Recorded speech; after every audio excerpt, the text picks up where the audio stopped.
Hi, I'm Carolyn, and this is my son Daniel.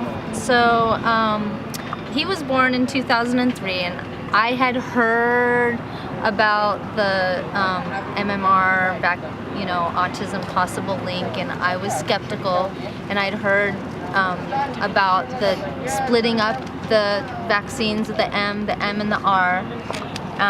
But that's really all I heard. And so I did delay his vaccines. He started getting one vaccine at a time from the time he was about 4 months old. But I still did not feel comfortable with the MMR, so I did not get him the MMR. When he was about 15 months old, he was a perfect baby, perfect, perfectly behaved. Suddenly when he was 15 months old, he started having extreme temper tantrums. But I still kept vaccinating him one at a time, but not with the MMR. When he was 4, I finally decided, okay, it's time for the MMR, because I was fully expecting to complete his whole schedule. Within 4 days after the MMR, he started having tics. By 28 days after the MMR, the tics were getting really severe. He was later diagnosed with PDD, NOS, and then high-functioning autism, as well as the Tourette syndrome. He had severe rages, aggressive behavior.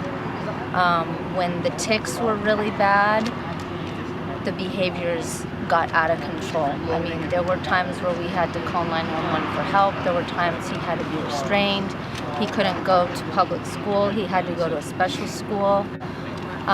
Finally, around 4th grade, I was researching a lot. Researched the gluten-free, casein-free diet, the Feingold diet, and I started slowly implementing all those things and adding supplements, and he slowly started getting better. And he's now going into 8th grade. He just started 8th grade. And how old are you? I'm 13 and a half. Yeah, carry on. And he is, I would say, 80% recovered. So we are so grateful that he was able to, but there were several years where I was at a loss. We did not know if we were going to be able to keep him in the home because he was so aggressive and had rages daily, all day. His tics were so severe that he couldn't read, he couldn't function, he couldn't do any academics. And now, because literally the tics are almost all gone, he has occasional flare-ups with his behavior, but mostly he's recovered, and he's still on the special diet with the supplements. We're now doing chelation to hopefully take care of any last. Okay, and to illustrate how clever he is, can I have that a second? Can you scramble up the Rubik's Cube, please? Okay. Scramble it up so it's complete mishmash. You want me to do it fast? It's difficult. Yeah, do it fast. And then I'm going to show people how fast you are at putting this right. Now, do we all agree that let's see if it can be even more scrambled? It needs to be the most impossible. I think that's as best as I can scramble it. Okay, we all agree that's scrambled. Right, let's hand it over. Are you ready? Go. What city? In North Hollywood. Okay, so that's where you were working. Yeah, that's right. Okay. So I met up with him for an hour and was like, hey man, stuff's crazy, you want to be a part of it? And I said, okay. And then 3 days later, I flew out. I didn't believe it. Oh, really? I watched the movie. Oh my goodness, you are one clever boy. See that? Hey. So he's kind of a success story, but Did he get an actual diagnosis?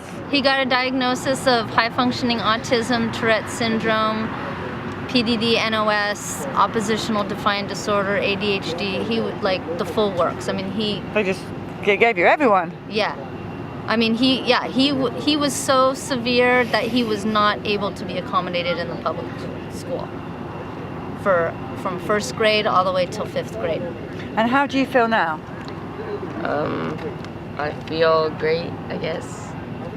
And do you have friends at school? Yes, I started a club last year, 4 Rubik's Cubes. By the end of the year, there was over 10 people in the school that could do it. At the beginning of the year, I was the only one. And I ended the year with all A's except for 1 B+. Wow. 98%. We're proud of you. You're going to write your name on the bus for us? You want to come and write your name? Yes. Okay, let's do it.